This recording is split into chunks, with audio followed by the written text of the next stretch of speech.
there. We were clear-eyed about the risks. We planned for every contingency, but I always promised the American people that I would be straight with you. The truth is, this did unfold more quickly than we had anticipated. So what's happened? Afghanistan political leaders gave up and fled the country. The Afghan military collapsed, sometime without trying to fight.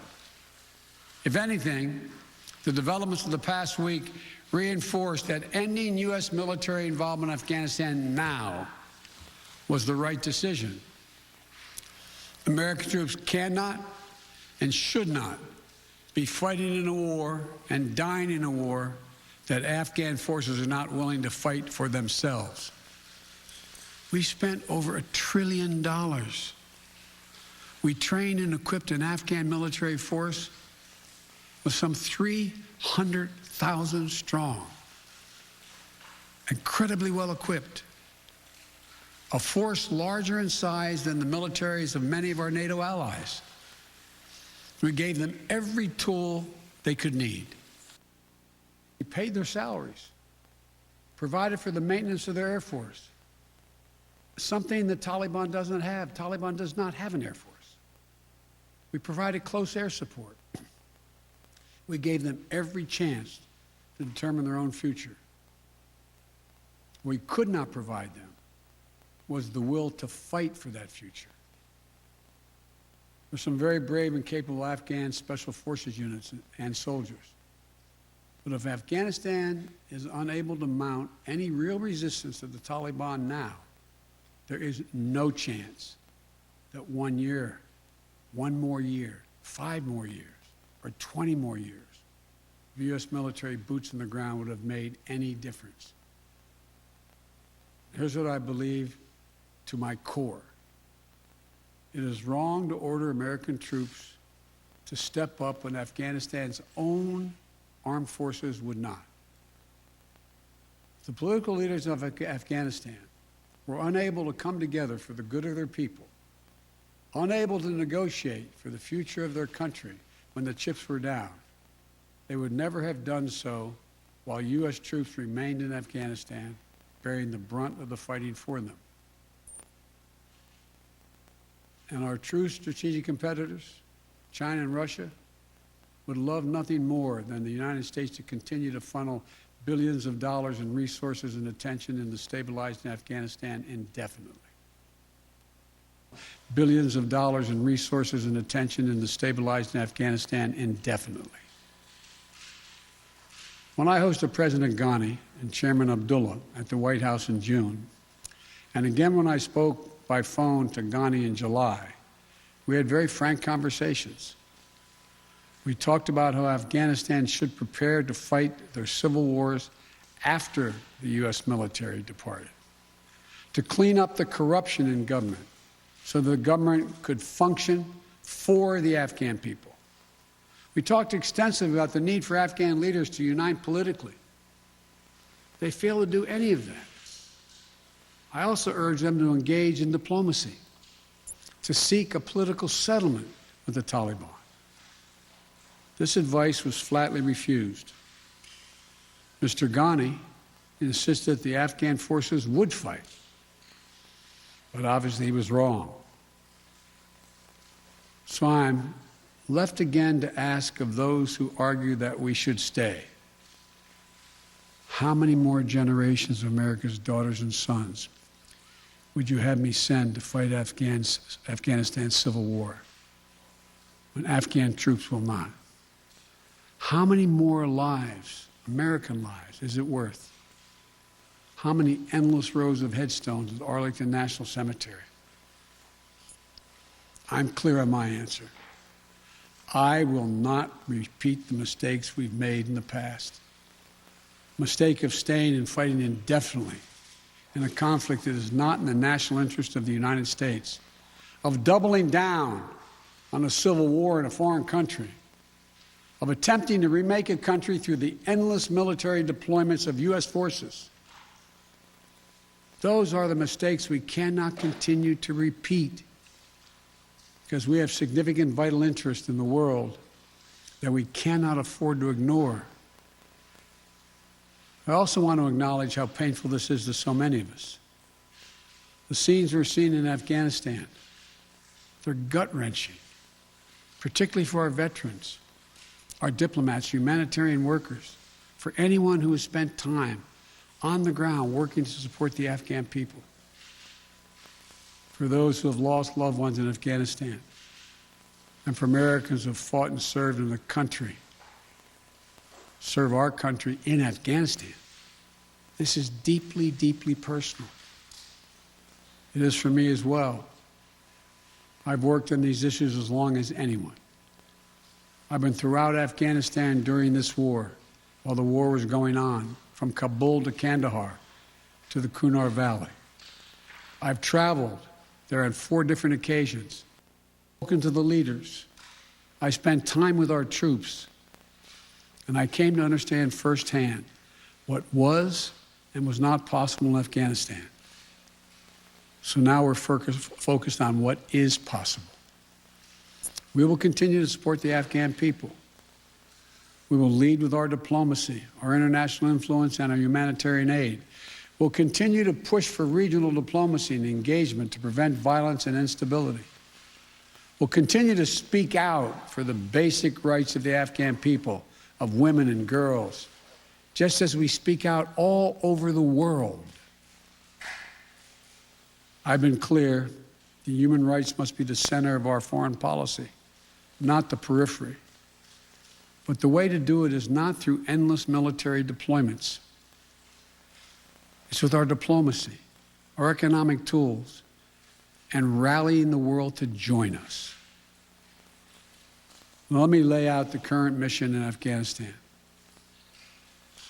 I was asked to authorize, and I did, 6,000 U.S. troops to deploy to Afghanistan for the purpose of assisting in the departure of U.S. and allied civilian personnel from Afghanistan, and to evacuate our Afghan allies and vulnerable Afghans to safety outside of Afghanistan.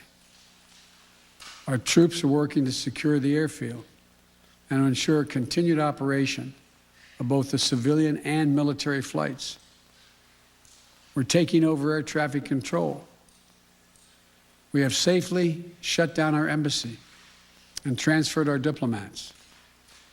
Our diplomatic presence is now consolidated at the airport as well. Over the coming days, we intend to transport out thousands of American citizens who have been living and working in Afghanistan. First race. We'll also continue to support the safe departure of civilian personnel, the civilian personnel of our allies who are still serving in Afghanistan. Operation Allies Refugee, which I announced back in July, has already moved 2,000 Afghans who are eligible for special immigration visas and their families to the United States. In the coming days, the U.S. military will provide assistance to move more SIV-eligible Afghans and their families out of Afghanistan. We're also expanding refugee access to cover other vulnerable Afghans who worked for our embassy, U.S. non-governmental agencies, or U.S. non-governmental organizations, and Afghans who otherwise are at great risk, and U.S. news agencies. I know there are concerns about why we did not begin evacuating Afghans civilians sooner. Part of the answer is some of the Afghans did not want to leave earlier, still hopeful for their country. And part of it because the Afghan government and its supporters discouraged us from organizing a mass exodus to avoid triggering, as they said, a crisis of confidence. American troops are performing this mission as professionally and as effectively as they always do. But the U.S. presence will be swift, and the response will be swift and forceful. We will defend our people with devastating force if necessary. Our current military mission will be short in time, limited in scope, and focused in its objectives. Get our people and our allies to safety as quickly as possible. And once we have completed this mission, we will conclude our military withdrawal. We will end America's longest war after 20 long years of bloodshed. The events we're seeing now are sadly proof that no amount of military force would ever deliver a stable, united, secure Afghanistan, as known in history as the graveyard of empires. What's happening now could just as easily happen 5 years ago or 15 years in the future. You have to be honest. Our mission in Afghanistan is taking many missteps, made many missteps over the past 2 decades. I'm now the 4th American president to preside over war in Afghanistan, 2 Democrats and 2 Republicans. I will not pass this responsibility on to a 5th president. I will not mislead the American people by claiming that just a little more time in Afghanistan will make all the difference. Nor will I shrink from my share of responsibility for where we are today and how we must move forward from here. I am President of the United States of America, and the buck stops with me. I'm deeply saddened by the facts we now face, and the buck stops with me. I'm deeply saddened by the facts we now face. But I do not regret my decision to end America's warfighting in Afghanistan and maintain a laser focus on our counterterrorism missions there and other parts of the world. Our mission to degrade the terrorist threat of al-Qaeda in Afghanistan and kill Osama bin Laden was a success. Our decades-long effort to overcome centuries of history and permanently change and remake Afghanistan was not. And I wrote and believed it never could be. I cannot and will not ask our troops to fight on endlessly in another country's civil war, taking casualties, suffering life-shattering injuries, leaving families broken by grief and loss. This is not in our national security interest. It is not what the American people want. It is not what our troops, who have sacrificed so much over the past 2 decades, deserve. I made a commitment to the American people when I ran for president that I would bring America's military involvement in Afghanistan to an end. While it's been hard and messy, and yes, far from perfect, I've honored that commitment. More importantly, I made a commitment to the brave men and women who serve this nation that I wasn't going to ask them to continue to risk their lives in a military action that should have ended long ago. As a young man, I will not do it in Afghanistan. I know my decision will be criticized, but I would rather take all that criticism than pass this decision on to another president of the United States, yet another one, a 5th one, because it's the right one. It's the right decision for our people, the right one for our brave service members who risk their lives serving our nation, and it's the right one for America. Thank you. May God protect our troops, our diplomats, and all brave Americans serving in harm's way.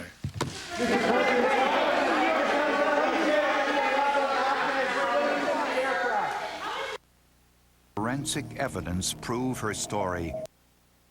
Troops out of Afghanistan, defending the decision to send some back in order to help with the evacuations there. He said, I stand squarely behind my decision, and raising the question saying how many more soldiers and troops should he send into this war when Afghan forces, in his words, will not defend themselves. He said, quote, I will not ask our troops to fight on endlessly.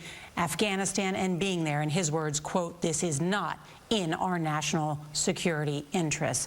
However, there is chaos still on the ground in Afghanistan as the Taliban have taken over. CBS's Roxana Saberi is in Kabul reporting from an undisclosed location for security reasons. And Roxana, tell us what has been happening on the ground today.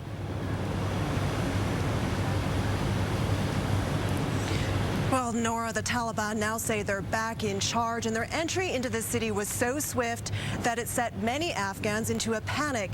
There's still that feeling of desperation that is undeniable, and you saw that in those scenes at the Kabul airport today, where some Afghans were so afraid of the return to Taliban rule that they clung to the side of that U.S. military aircraft as it was taking off, and at least 2 were seen falling to their death. As you mentioned earlier, Nora, the civilian side of the airport has been shut down for now, but just over the past half hour, as the president started speaking, we heard a few military aircraft land. That is a sign, surely, that the evacuation of U.S. civilians, citizens, and their Afghan allies is continuing. Now, all this is happening as the Taliban fighters have been seen walking in the streets of Kabul armed, also in vehicles left behind by the retreating Afghan security forces. The Taliban have vowed that they're going to keep order under Sharia law. They also vow that they will not harm civilians or foreigners or diplomats, and that they will respect women's rights. But the Afghans we have spoken to don't trust these promises. At least 2 are now in hiding because they fear what might happen to them. At the same time, we've asked these Afghans and others if they blame Americans for leaving them. They say they feel abandoned, but they're even more disappointed in their own government, and right now they're resigned, afraid, and uncertain about the future. Nora? Roxana Saberi.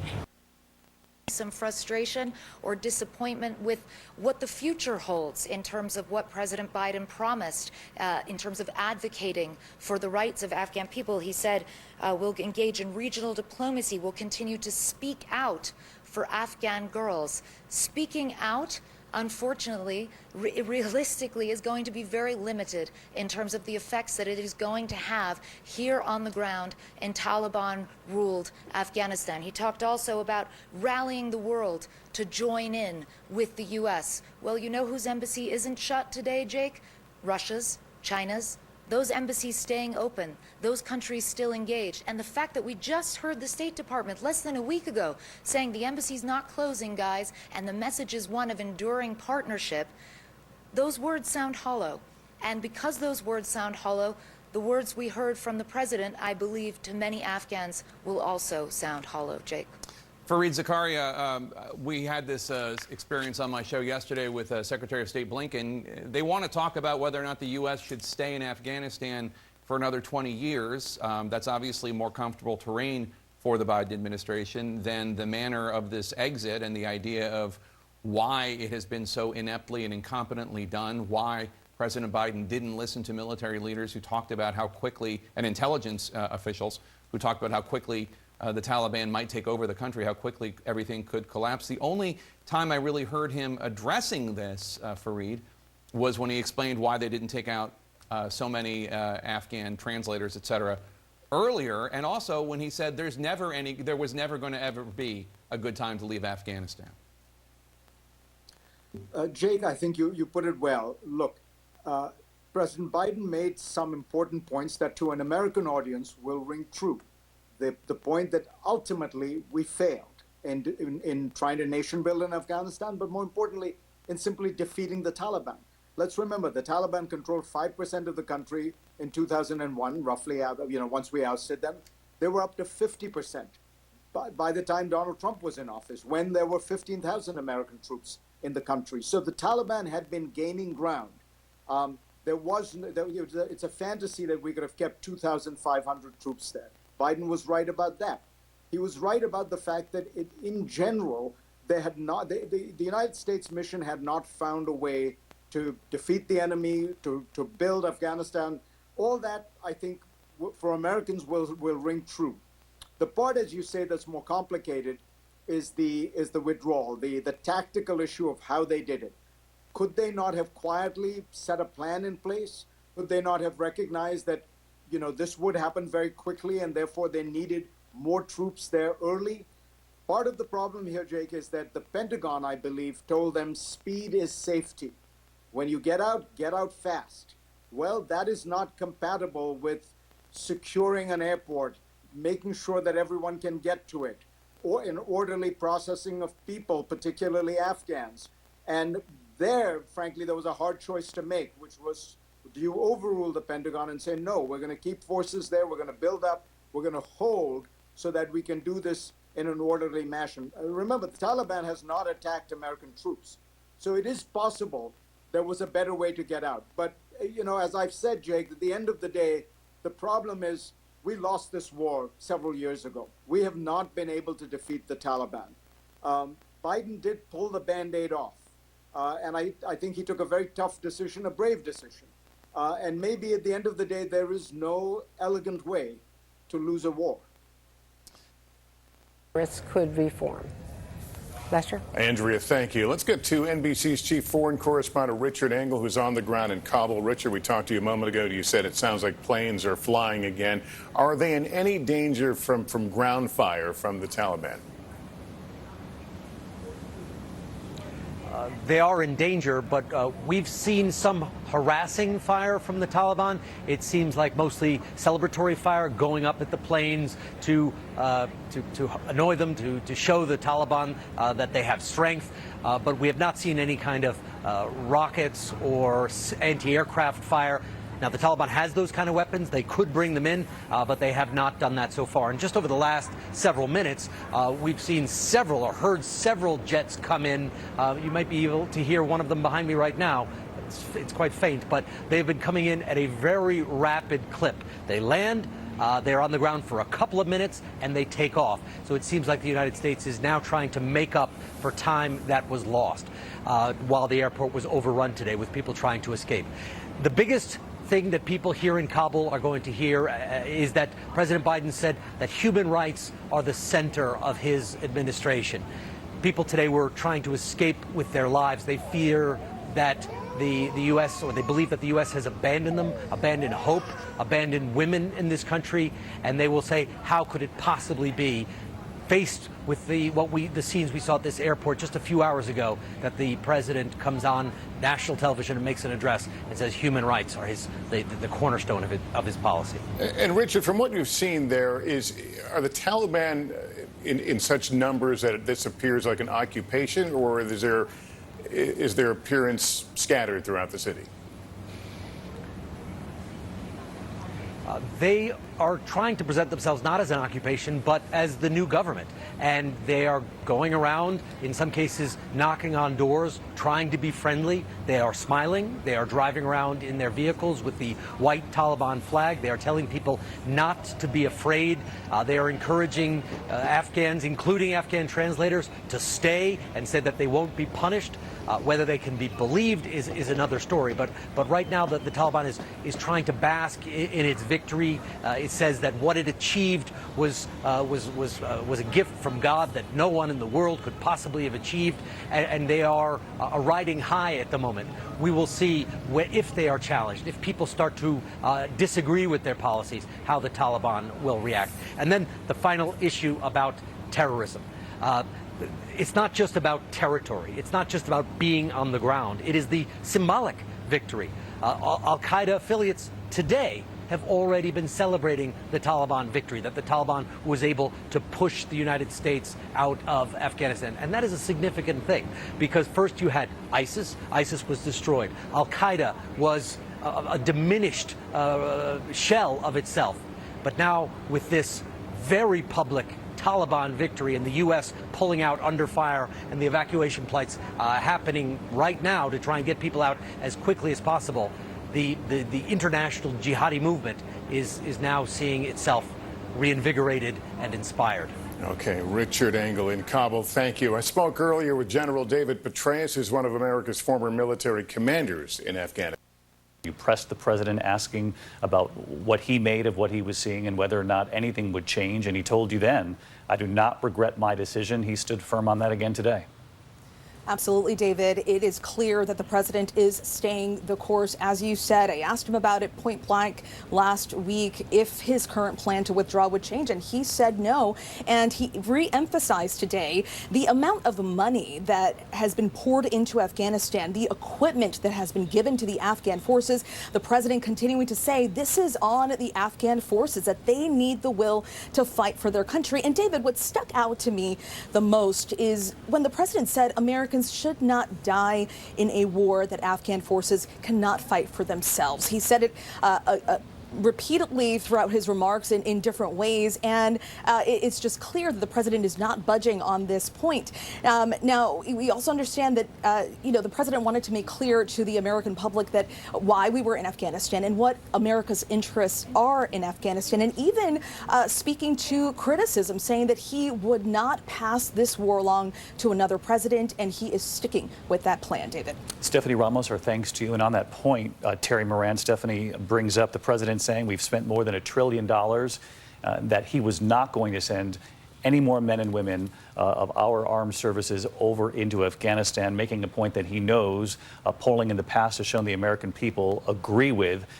But at the same time, this point of what Mitch McConnell said this afternoon, which is something that the president will have to answer to, that he overruled his own military leaders, and that the president now owns this.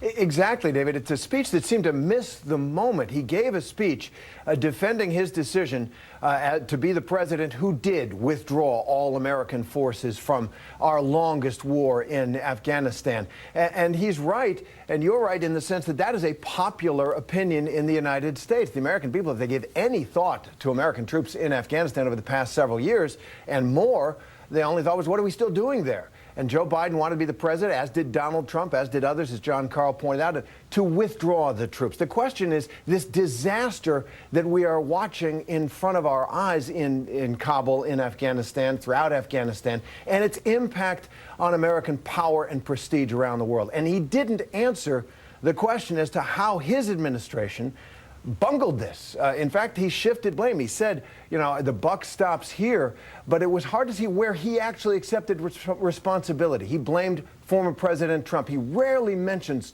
Donald Trump by name, but he did, saying that Donald Trump's agreement kind of boxed him in. He blamed the Afghan government. He blamed Afghan troops. He blamed the Afghan people who had decided, he said some had decided that they wanted to wait a while to see if they could get out in an orderly fashion. He did not in any way accept responsibility for the catastrophe that's unfolding in Kabul, and I think missed a moment to demonstrate the kind of leadership to live up to that saying, the buck stops here. An important point, Terry. The president giving a speech this afternoon, making a case that is somewhat popular with the American people, but only in one line acknowledging those horrific images now being seen by the world. He said, it saddens me. But again, it was a single reference to the horrific images that we've seen over the last 24 hours. I want to give the final thought to Ian Pannell.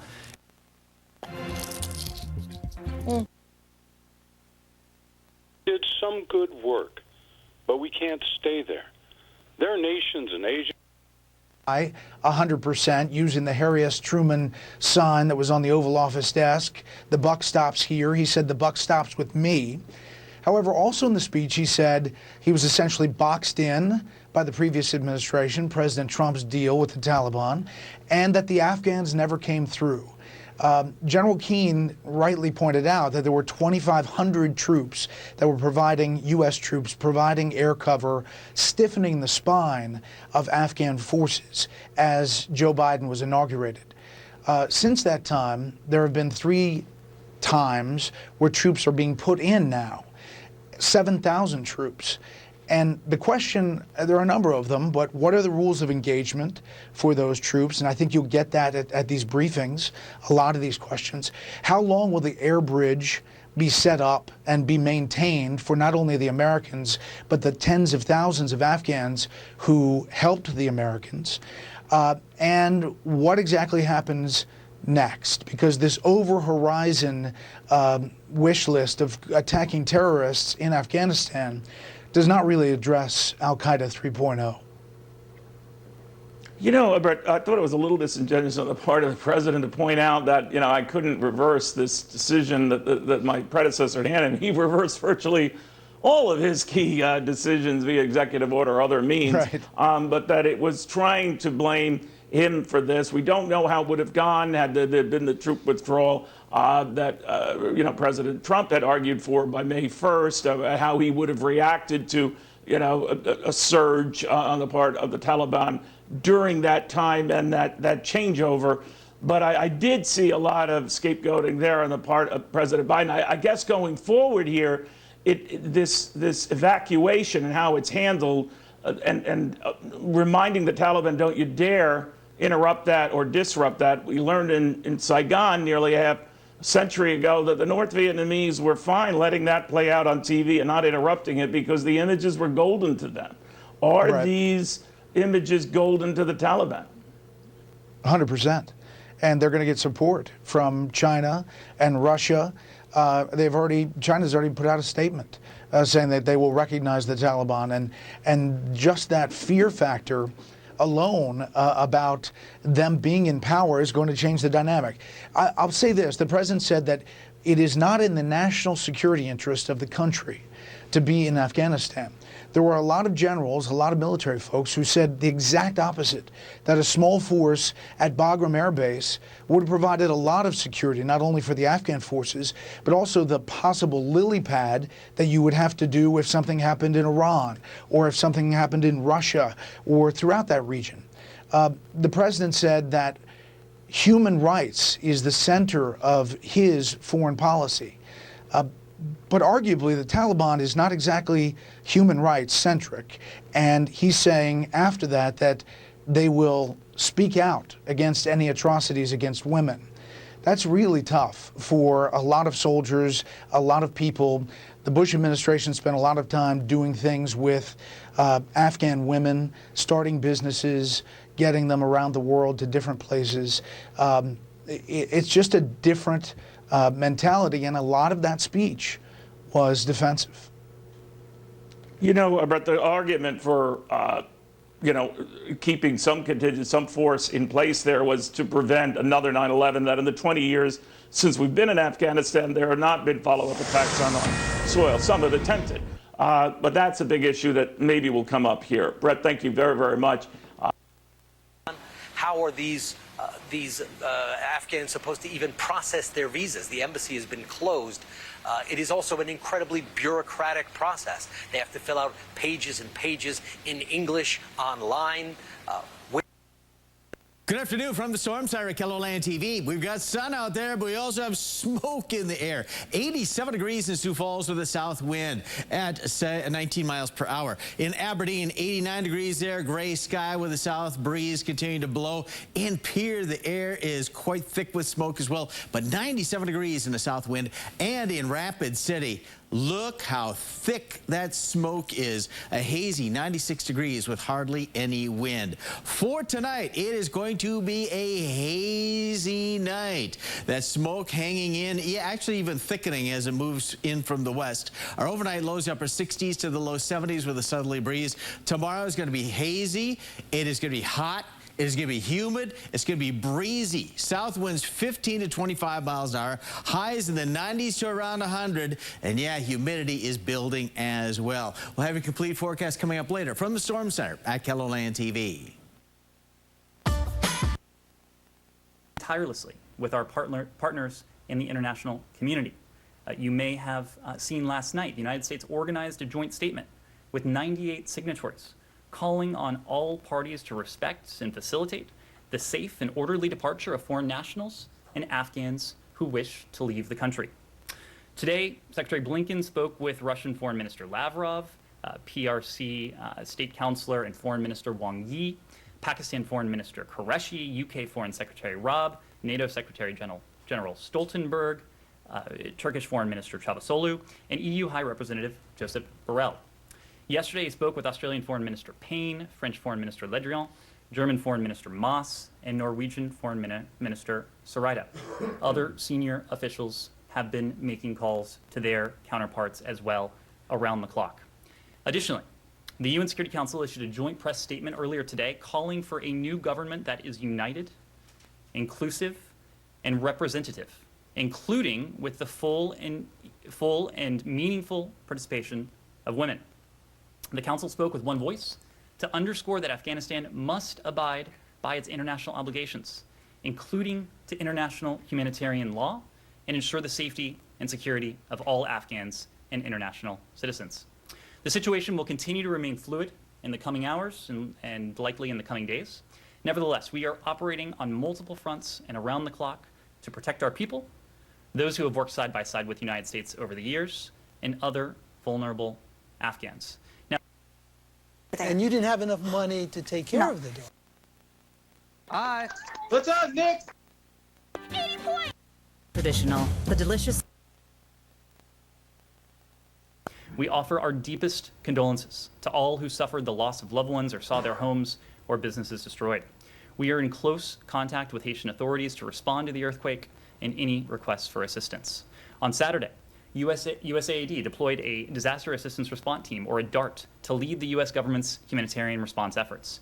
And yesterday, at the request of the government of Haiti, USAID deployed members of Fairfax County Fire Department's Urban Search and Rescue, USAR, a team to join the DART.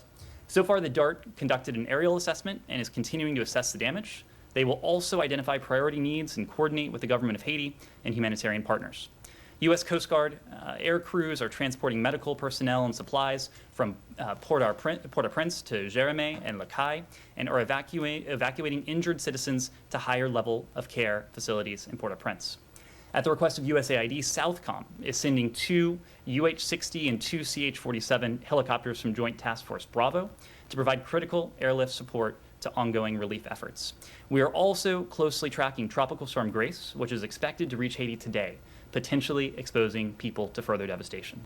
The United States remains a close and enduring friend to the people of Haiti, and we will continue to provide assistance in the aftermath of this tragedy. We are committed to helping the Haitian people build a better future. With that, I'm happy to take your questions. Thanks, Ned. Can I ask two real quick logistical ones? And Profile, no prongs to snag on. Continued to conduct over-the-horizon counterterrorism operations, that, as he called it, with exquisite. Receive them. There's only a handful of countries that will receive them, and COVID has made that even. Get targeted pro. When this plan was put in place, we prepared for a number of contingencies and recognized that events unfolding at HKIA has drawn concern and attention throughout the world. We're actively monitoring the situation, what's happening on the ground, and we will continue to support the commander and adjust forces as necessary to allow the mission to be successful. Our troops are trained professionals. They understand the complexity, the urgency, and the importance of their mission. They remain agile. Our mission was and still is today to secure the airport so that we can evacuate, as said earlier, U.S. citizens, SIVs, Afghans at risk out of the country. We have approximately 2,500 troops that have moved into Kabul within the last 72 hours, and more will arrive soon. By the end of the day, we expect nearly 3,000 to 3,500 troops on the ground. First, for a real-time update, as of 15:35 local Eastern data time here, the airfield at HKIA was open for operations. Shortly thereafter, the first C-17 landed with U.S. Marines on board, and the next C-17 is preparing to land as we speak with members of the 82nd Airborne Division. I'd also like to offer a couple of additional operational details. More than 700 SIV applicants have departed Afghanistan in the past 48 hours by a combination of contract and commercial air, bringing the total to date to nearly 2,000. Mr. Reed here will have more details on that. The U.S. military continues to supported the State Department with the closing of the U.S. Embassy in Kabul, moving several hundred personnel by helicopter to HKIA. Those personnel remain safe and are preparing to depart. Forces continue to conduct operations, security operations at HKIA, and as I said earlier, we are in charge of air traffic control, and that includes with commercial contracted military air. We expect to maximize our throughput of all means of transportation over the next coming days.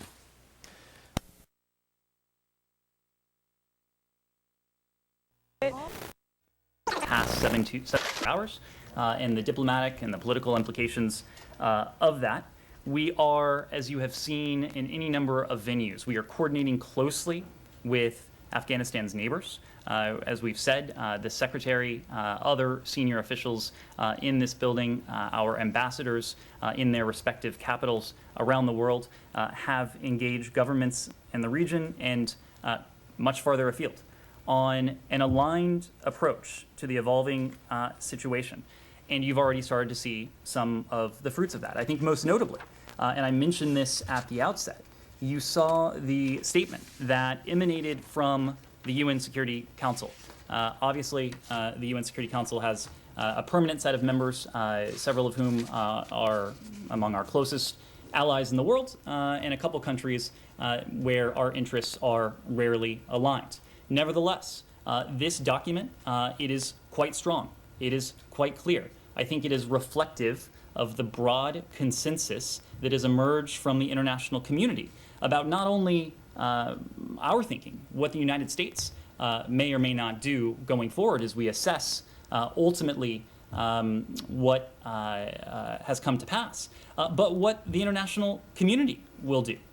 This statement says that the sustainable end to the conflict can only be achieved through an inclusive, just, durable, and realistic political settlement that upholds human rights, including for women, children, and minorities. The Security Council, speaking with one voice, which, as you know, is not always an easy feat, called on all parties to adhere to international norms and standards on human rights, and to call for an immediate cease to any abuses in that regard. Ultimately, when it comes to our posture towards any future government in Afghanistan, it will depend upon the actions of that government. It will depend upon the actions of the Taliban. We are watching closely, but as you heard from this UN Security Council statement, and as you've heard from any number of governments that have issued their own unilateral statements, the world is watching closely. The fact is that Afghans that were trying to reported get out of the country. So I don't think that was a lack of planning.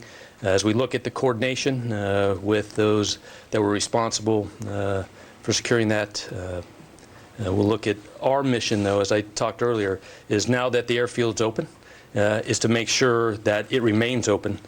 So like, as I said, we can continue expediting flights in and outbound. But the quick fall of Kabul, was that a failure of intelligence? I can't answer that. And Mr. Reed, you're in charge of the SIVs. There are women who fought for the special forces. There are reports that the Taliban are now knocking on doors, going into the homes of those who served in the military. What are you doing to protect them, to get them out? Are you in touch with the Taliban, and do you have assurances that they'll be safe? We recognize that beyond the SIVs, there's additional Afghans at risk, and they are included within the group of people that, in time, as we get through the Americans and the immediate priority, that we have plans in place to support lifting them, transporting them out of the country on the defense side. Again, it would be Department of State, Homeland Security, questions about immigration processing. We recognize the risk that they face, and we're doing everything we can to get this operation underway at scale so we can get through as many as possible under these very difficult conditions. But are you communicating with the Taliban? Do you have a line of communication? I'm personally not communicating with the Taliban, but I would imagine there are communications within the diplomatic channels. As we said earlier, General McKenzie did meet in Doha with Taliban leaders. We're not going to detail that conversation, as I said earlier, but the message was very clearly put to the Taliban that these operations and our people were not to be attacked, or there would be a response. And as you and I speak, there has been no attack on our operation or on our people at the airport. To your other question, I would, again, like to just fill out the mission that the military has right now is to secure the airport, to keep operations going, and to help make sure that we can safeguard the movement of personnel, people, from Kabul to onward destinations That's the focus right now. The State Department has methods of their own to reach out to people, to communicate with them about the process of getting into the queue, and I would let the State Department speak to that. But it's, as I said before, the military mission is very narrowly focused around the airport, making sure we can secure operations there. Barb? I'd like to follow up with you or the General, but let me start with you, please, at the mic, if I may. To follow up on the previous question, the U.S. military, the Department of Defense, always, for decades, says we plan for everything.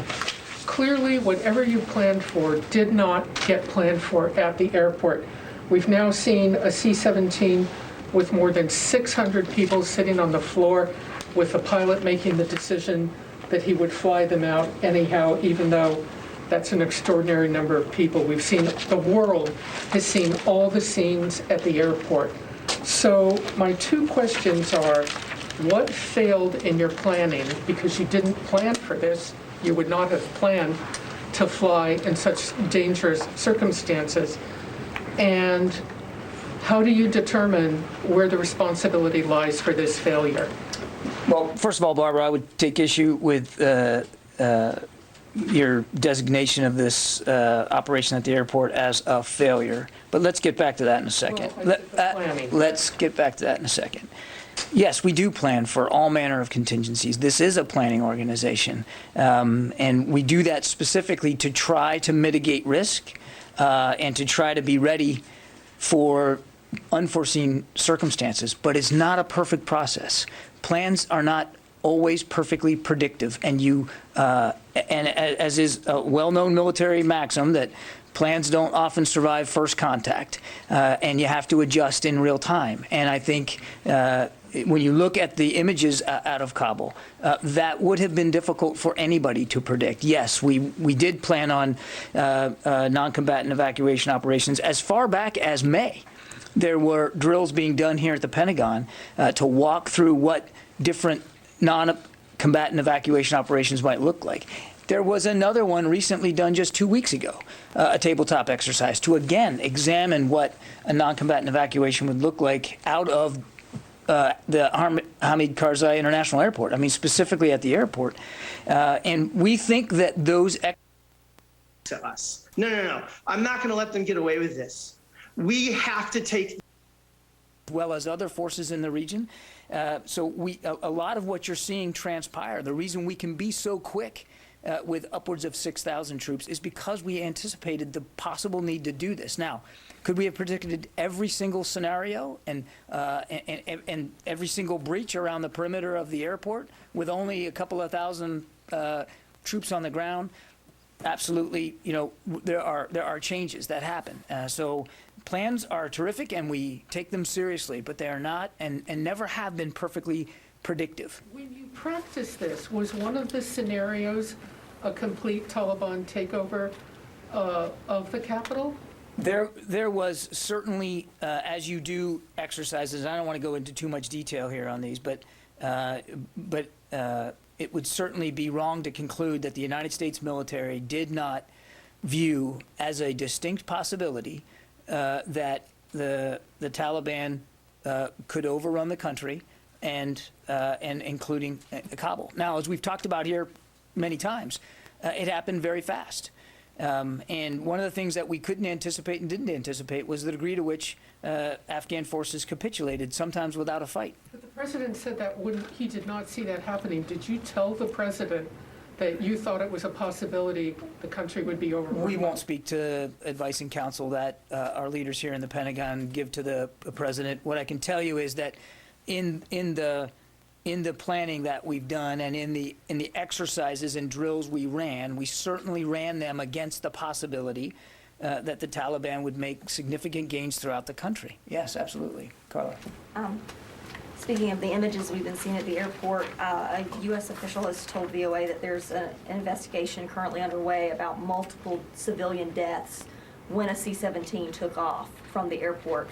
What more can you tell us about that investigation, and can you confirm the number of deaths? I can't confirm that reporting, Carla, so I mean, you're getting information that I don't have, but it wouldn't surprise me in the least that commanders would be taking a look at what happened this morning with respect to the C-17, and I won't get ahead of that process. There will be, you can expect that we will take a look at this to see what happened and what we can learn from it in the future. That is absolutely consistent, and it wouldn't surprise me at all if there was, in fact, a formal investigation, but I just can't confirm that right now. Looking at the images, was the U.S. too late to bring in the number of troops that it brought in? Did the decision come too late? We flowed these forces in as fast as we possibly could, and it was aided, in fact, by the pre-positioning that was done in previous weeks. I mean, you all reported yourselves about the Iwo Jima, the Navy ship from which these Marines were based, being extended for a couple of weeks by Secretary Austin. That was a decision he made several weeks ago because it was all part of the contingency planning for the need to maybe do some evacuations. To make that even faster, we moved those Marines ashore, and we saw the benefit now. Those Marines were the first ones on scene. So it was something that we absolutely had thought about. And one last the Afghan people running alongside and even jumping onto a U.S. Air Force plane. Thousands flooded to the airport in hopes of evacuating, which halted flights that were to get diplomats and embassy workers out of the country. Now the U.S. military is guarding the gates of the airport, and in the chaos, at least 7 people have died. President Biden addressing concerns out of the Middle East today and assuring that American forces will continue to leave. As we carry out this departure, we have made it clear to the Taliban, if they attack our personnel or disrupt our operation, the U.S. presence will be swift and the response will be swift and forceful. We will defend our people with devastating force if necessary. Now, President Biden made clear in his remarks today that he does not want to pass the decision on what to do with America's longest war to a 5th president, as troops have been in Afghanistan for 20 years. Live from the Now Desk, Jacob Sersasimo, Dakota News Now. Jacob, thank you. We are also speaking with Congressman Dusty Johnson this afternoon to get his reaction to the president's comments. You can catch that interview in about 20 minutes. A Sioux Falls man is behind bars for allegedly touching himself outside of a 10-year-old girl's room. Kenneth Stark facing several charges, including indecent exposure. On a regular basis, someone had purchased it. That's not what Or our ability to detect and to thwart terrorist plotting. A couple points on that. Number one, the United States has built up the capacity to detect, disrupt terrorist plotting, terrorist networks in ways that were, in some cases, unimaginable prior to 9/11. That is to say, our tactics are effective, they are proven, and they go well beyond what this government would have been and was able to do prior to 9/11. We also recognize that the center of gravity of the threat we face from terrorist groups, whether it's Al-Qaeda, whether it's an Al-Qaeda affiliate, whether it's ISIS, whether it's an ISIS affiliate, it has shifted over the years. Of course, the center of gravity, the locus of activity, was in Afghanistan on September 11th, 2001. It hasn't been there in years. It hasn't been there in years precisely because we have been able to employ these effective tactics over the course of the past 20 years to do precisely what our forces went into Afghanistan to do in the first place. That is to decimate the network that launched, that conceived of, directed and launched the 9/11 attacks and ensure that they can't regroup on Afghan soil. We are confident, but more importantly, the military and our intelligence community leaders have spoken and even testified to the fact that we will have capabilities in the theater, so-called over-the-horizon capabilities, that will allow us to use the technologies, to use the tactics that we have deployed and improved upon over the past 20 years to detect and to disrupt any terrorist plotting that may seek to reach our shores. We've also been very clear with the Taliban, and I said it just a moment ago, that the willingness of a future government of Afghanistan to allow any terrorist group to operate on its soil and to pose a threat to the United States. It's unacceptable to us, and we will demonstrate that using the fierce power of the U.S. military. Laura. So to follow up on that, and also to let you know, I have kind of 3 buckets of. I just think you write so movingly. Extent that the addition of DoD resources and support could make it, again, about bringing them all together. If you're familiar with the process, there's multiple stages and multiple agencies involved within our system.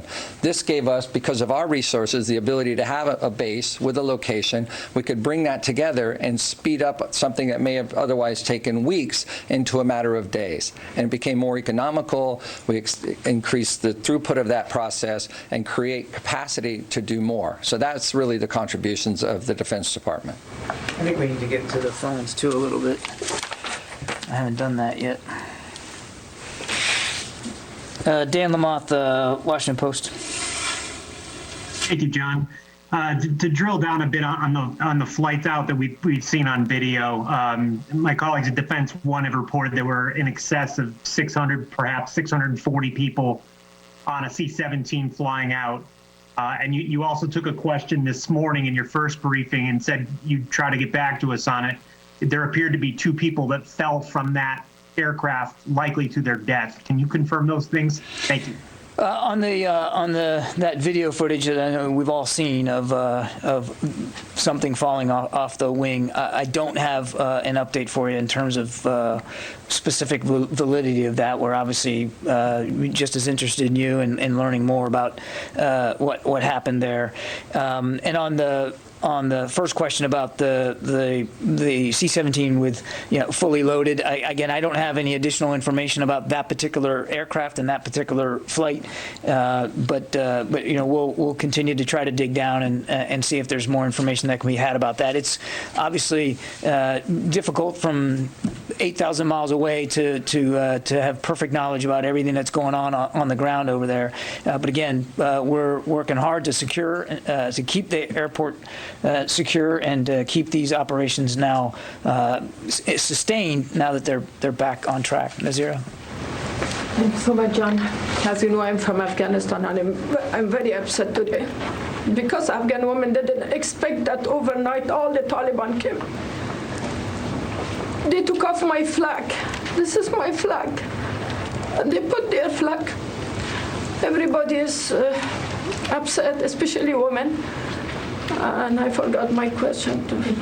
What do you ask? Where is my president, former President Ghani? People expected that he bye-bye with the people. And immediately he ran away. We don't know where is he. And we don't have a president. President Biden said that President Ghani, no. He has to fight for us people. They have to do everything, and we were able to financially help them. But we don't have any president. We don't have anything. Afghan people, they don't know what to do. Women has a lot of achievement in Afghanistan. I had a lot of achievement. I left from the Taliban like 20 years ago. Now we go back to the first step again. Do you have any comment? Where is our president, Ghani? He should answer to Afghan people. Well, I obviously can't speak for Ashraf Ghani or where he is or what his views are. I wouldn't do that. But let me say with all respect that I understand, and we all understand, the anxiety and the fear and the pain that you're feeling. It's clear and it's evident. And nobody here at the Pentagon is happy about the images that we've seen coming out in the last few days. And we're all mindful of the kind of governance that the Taliban is capable of. So, heartfelt respect to what you're going through, and we understand that. A lot of us have spent time in Afghanistan. The general mentioned that everything that you're seeing in the last 48, 72 hours is personal for everybody here at the Pentagon. We too have invested greatly in Afghanistan and in the progress that women and girls have made politically, economically, socially, and we certainly do understand and we do feel the pain that you're feeling, probably not to the same extent. We're focused right now on making sure that we do the best we can for those Afghans who helped us. And to Sylvie's point, when she was talking to Gary, yes, the action group got stood up in July, but you can go back to the spring and hear the Secretary himself talk about interpreters and translators and the sacred obligation that we know that we have to them. And so in this moment, on this day, now that the airport is open again, we are going to be focused on doing what we can to honor that obligation to all those who help make all that progress possible. Because by helping us, they helped us help you, and we take that very, very seriously. And again, I'm sorry for your pain. I truly, truly am, and I know that the General and Gary share that as well. Megan. Mr. Reid has said that you guys want to make space for 22,000 Afghans, other helpers, to be able to come to the U.S. There's about 2 weeks until all troops are supposed to be off of the ground in Afghanistan. Who is going to protect that mission into September, assuming that 22,000 people are not going to get out in the next 2 weeks? And does that mean that there might be an extension of some of these security forces at the airport after that? Well, I can't speak to the last part, but I can say that our commitment and the Secretary's task to me is to continue to do everything we can in this department to support this process.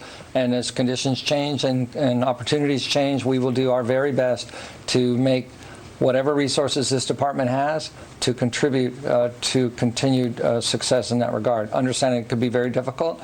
We don't know what's ahead, but we're going to stay in this as long as it takes, as long as we can contribute. And I would just add, Megan, it's up to 22. That's the capacity that we're looking at these three installations. It doesn't mean that there are going. What he said. What do you think of the president's response today? I think he was being very. The Secretary is fully committed to finding additional locations and installations if we need it. And if we've overestimated, then to Barbara's excellent point, we've planned well. We want to make sure we're ready. So it's a capacity thing of up to 22. We're not being predictive that it's going to actually be 22,000. So is that to say it's as many people who can get out in the next 2 weeks? All right, we've been listening to briefings from the Pentagon and before that from the State Department on the unfolding crisis in Afghanistan.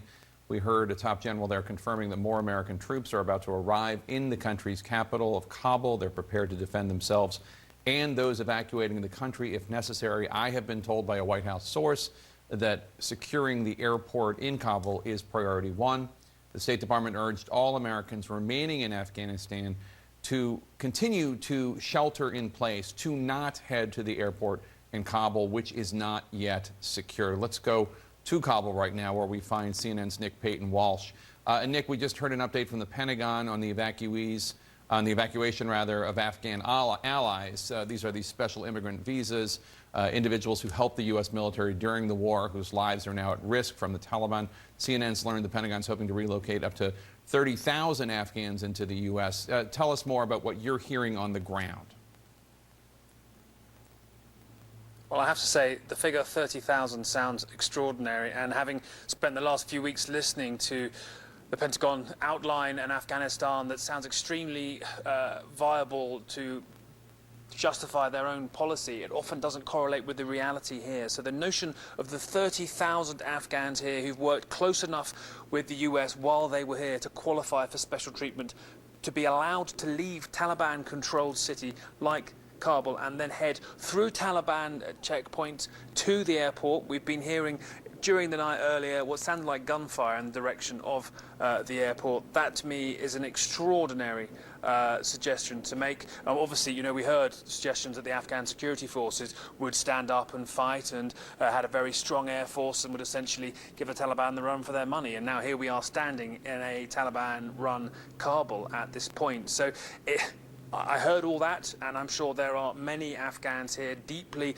believing that it's feasible that we will see 7,000 US soldiers at the airport and they will somehow get along with the Taliban, who will move back, and the Taliban will then decide to let these people who have assisted the US against them out of the country. But that's a big ask, and the chaos we saw today, frankly, was startling, Jake, and gives no indication that we're about to see order in that part of town. Well, tell us about the chaos you saw at the Kabul airport today.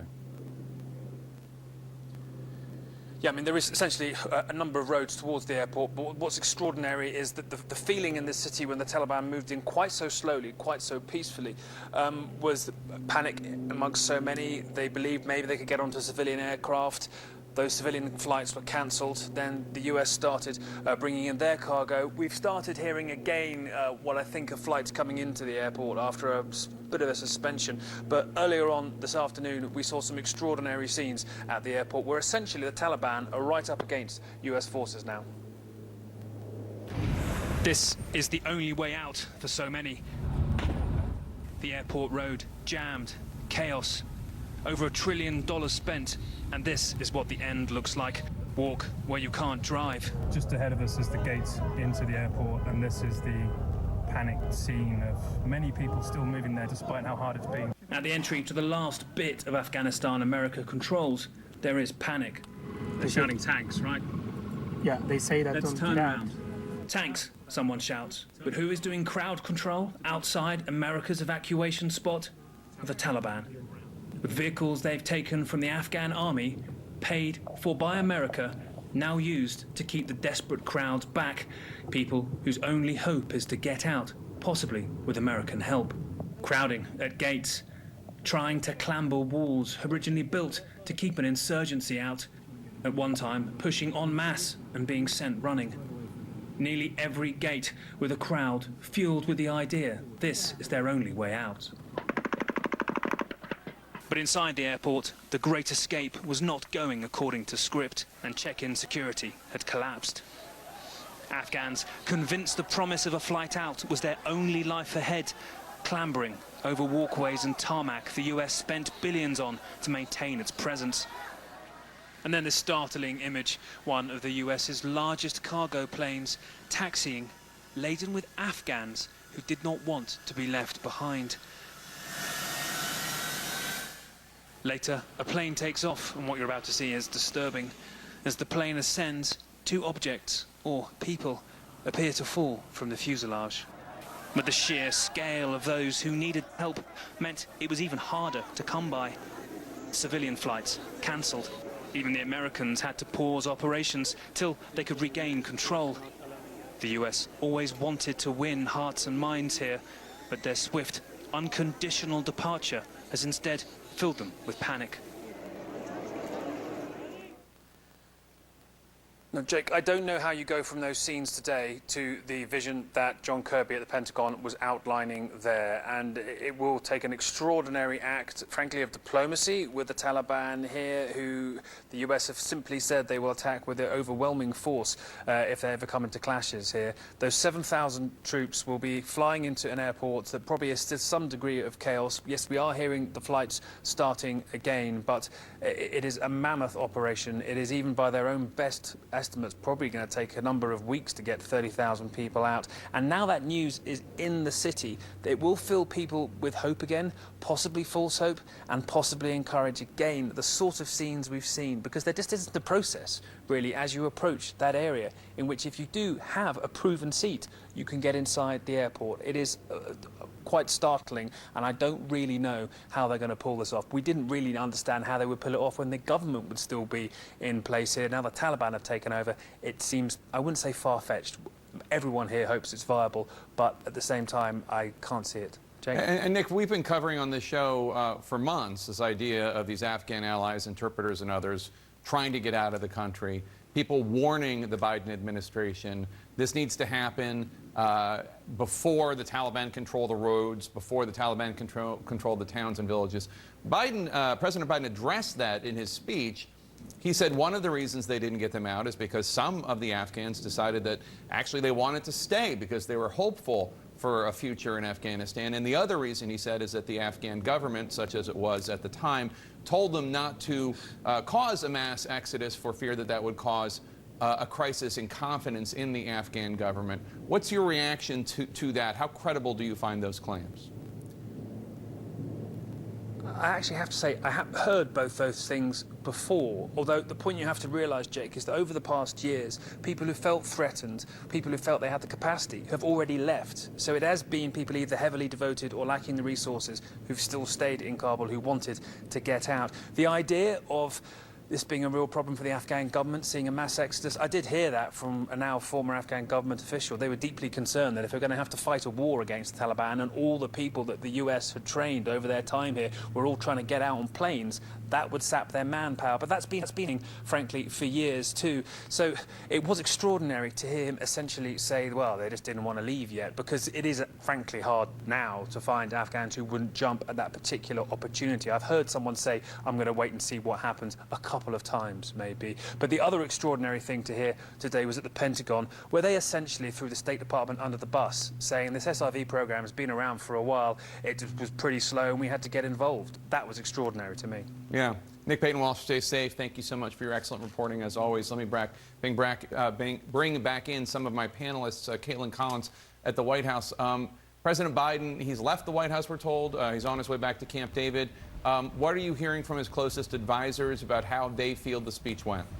Well, Jake, they're not surprised that this is the tone that he took, defiant in his defense of his decision to withdraw from Afghanistan, though, of course, the crux of it did not address the criticism, which is how the U.S. is withdrawing from Afghanistan. And this is something that even Democratic lawmakers have said they have questions over, just how this was executed and what the intelligence had actually shown behind what happened, given it was just 6 weeks ago that President Biden himself was pretty confident that he did not believe a Taliban takeover of Afghanistan was highly likely. He said it was, quote, highly unlikely. But today he defended his decision overall to withdraw, saying this.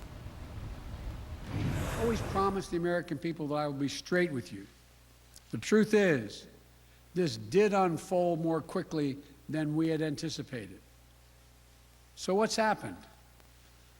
Afghanistan political leaders gave up and fled the country. The Afghan military collapsed. American troops cannot and should not be fighting in a war and dying in a war that Afghan forces are not willing to fight for themselves. Now, he did say there that this did happen faster than they anticipated. He did not say why. That has been a big question, Jake. Is it the intelligence? Was it intelligence that they did not believe was incredibly likely to happen, given what we've seen transpire over the last several hours? And of course, Jake, he was talking about what has happened. There are still questions of what remains to be done, given there are still Americans there. There are still a lot of those vulnerable Afghans, a lot of those who are qualifying for the special immigrant visas. Those are big questions that are still facing this White House over what this is going to look like as they are trying to secure the only airport they have left to get out of. How concerning is this scene that we're all seeing now unfold, and what might be in the future just right around the corner? No, it's incredibly concerning. I mean, the reality is this is one of the worst regimes that has ever run a country in modern political history.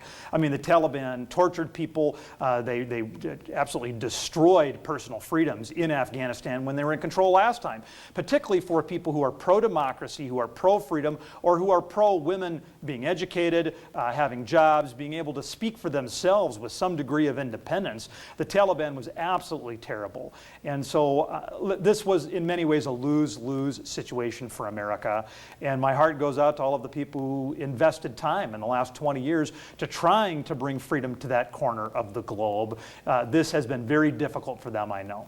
Congressman, I just want to ask one thing really briefly. Yeah. With the money that was going into that, President Biden talked about China and Russia obviously being okay with there being more money going into that. But with the lack of that, I mean, is that something that might help us financially in terms of just spending more money in the Middle East?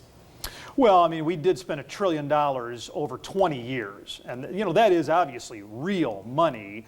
But within the context of the entire American budget, it's not like a windfall or something. That is, we want to be good stewards. Frankly, the bigger concern to me is that we're spending in Washington, D.C. right now. It seems like every month that goes by, we've got another $2 trillion proposal. And again, for context, that is twice what we spent in Afghanistan in 20 years.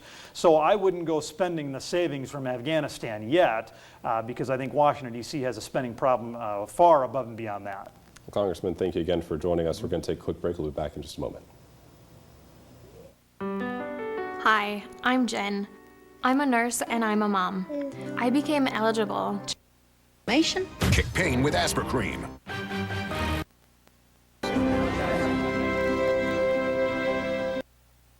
That is bots. We can all admit that. But there is something that's really galling, is that there was a simple equation that we were all working on for 20 years. Solve for X. What is X? What happens when you leave?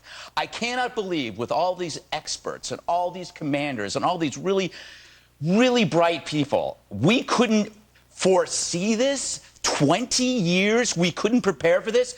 If you followed that equation, solve for that one solution, we probably would have killed more Taliban. We would have been we didn't wage a war. We were babysitting. We didn't wage a war. We were trying to keep the peace. And I think that's where we are now. So I sound cynical and I'm skeptical, but I'm a little pissed off that everybody assumed that it was going to collapse. You listen to people are saying, you know, I didn't think it would collapse as quickly as it did, but it did. It's like, so wait, everybody knew that it would collapse even after all this training and intelligence? Don't get mad at people who are happy that we're leaving. Don't call them quitters or that somehow they're letting other people down. No, they're just as disgusted as everybody else about this. We're disgusted how this turned out, but it's not because we want to leave that's bad. We just wanted this done correctly. But by the way, we were too busy. Think about all the stuff that we talk about on this show. We were too busy talking about a commander who was recommending an anti-racism book to his troops. We had another, what was that name? I can't remember. The piece. Your ability to fight infections, including tuberculosis. The building, and then badge number. Focusing on the big picture of this was a messy war. It was the wrong war for Americans to fight, and it's not worth the time of men and women, generations of men and women to go over there and fight a war that Afghans people weren't even willing to fight in these last days. Sure, there will be more questions, and I thought Barbara Starr's questions about what failed and who is responsible, those will be questions, but I think by and large, average Americans won't necessarily be asking those questions.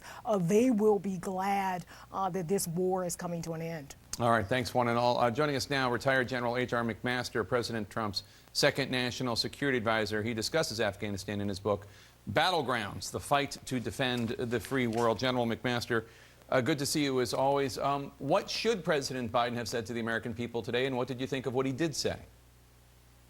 Well, I think he should have said exactly the opposite of what he said, Jake. I mean, I think the speech is based on really three things the president wants us to believe that are just fundamentally untrue, right? First of all, that this was inevitable, right? I mean, his allusion to, well, this could have happened 5 years ago or 10 years from now. But the reality is, going back to the Trump administration, this capitulation agreement with the Taliban, and then the series of psychological blows that we delivered to the Afghan government and the Afghan people. I mean, gosh, Jake, remember when Secretary Blinken, wrote a letter to Ashraf Ghani to ask him to do more for peace as the the Taliban were assassinating Afghans and committing mass murder attacks across the country. The second thing that he wanted to I think us to believe, that this wasn't predictable. I think this was utterly predictable, based in large measure on our behavior, the capitulation agreement, which I mentioned, and the way that we emboldened the Taliban while we weakened the Afghan government and security forces on our way out, by not insisting on a ceasefire, by forcing them to release, 5,000 of some of the most heinous people on earth. And then the third thing that I think everybody wants you to believe, and us to believe, that that it just wasn't worth it, right? That we hadn't accomplished anything. We'd wasted so much in Afghanistan. But how can you say that and see what the Afghan people are losing now, right? Mm-hmm. It's apparent in their loss of their freedoms, in the loss of their security, in what's happening to women across the country, that we did accomplish quite a bit. And what's so sad, Jake, is it was a sustainable level of commitment, right? This end the endless wars mantra. I mean, what are you talking? You're talking about 3,500 troops or maybe 8,000 troops. I mean, it really doesn't matter. That we're enabling the Afghans to bear the brunt of the fight. I think what was most disheartening for me to hear today is to lay this at the door of the Afghan leadership and the Afghan security forces, which, as you know, I mean, tens of thousands of Afghans have given their lives, right, to preserve the freedoms they've enjoyed since 2001.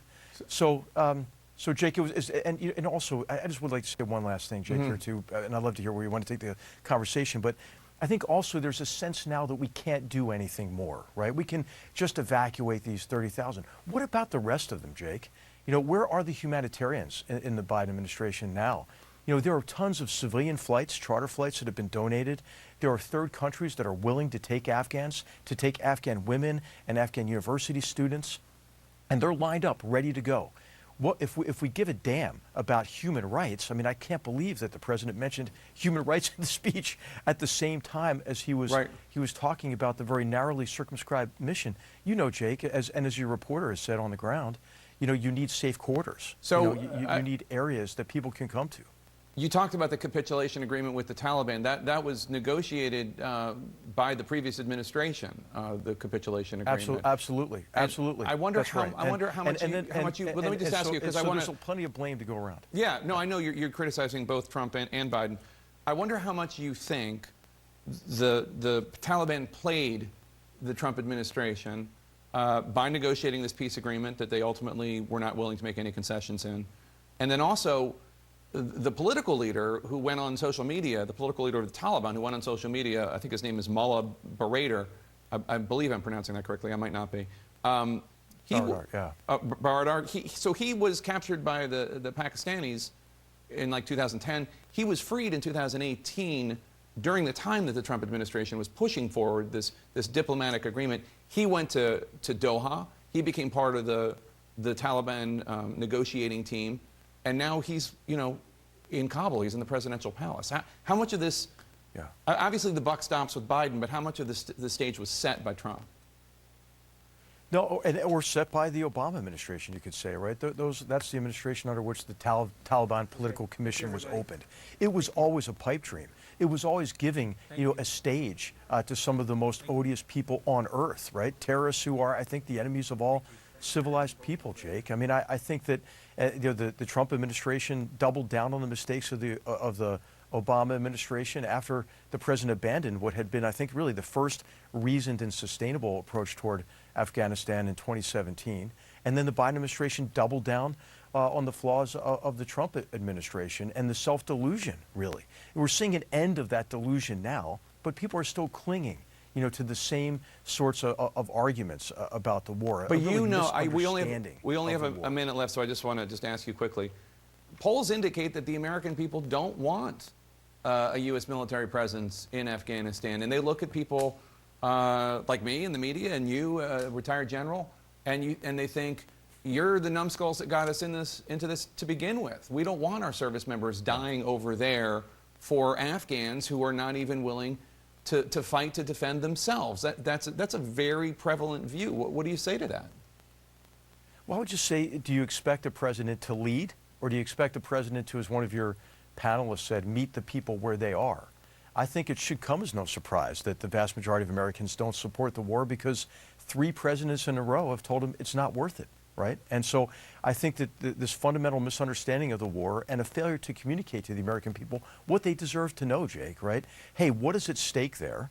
And what is a strategy that can deliver a favorable outcome at an acceptable cost, right? That's what the American people deserve to know. And I would say across the last 3 administrations, the American people haven't heard that from their leadership. All right, I have more questions for you, so please come back later this week because I want to ask them. Retired General H.R. McMaster, thank you so much. Good to see you again. Coming up, we're going to talk to a Republican senator who says the bloodshed in Afghanistan was not only predictable, it was predicted. Stay with us. Grace bringing the potential for heavy rain, flooding, as well as landslides. Here's NBC's Gabe Gutierrez. This morning, a country in crisis. People tearing through rubble to find any signs of life after a monstrous 7.2 magnitude earthquake on Saturday devastated southwest Haiti. People just started screaming everywhere on the streets and just out of, panic and fear. The massive quake flattening buildings across Haiti's southern peninsula. Families who lost their homes are now sleeping on nearby soccer fields. Hospitals already pushed to the brink by the COVID pandemic forced to set up triage centers outside. People in desperate need of aid evacuated by air to Port-au-Prince. An international effort to help is now underway, the U.S. sending a 65-person search and rescue team from Virginia at the request of the Haitian government. The U.S. Coast Guard is also helping airlift the injured. Overall, how significant is the devastation in that part of the island? It's a pretty significant scope of damage, a substantial amount of work to be done.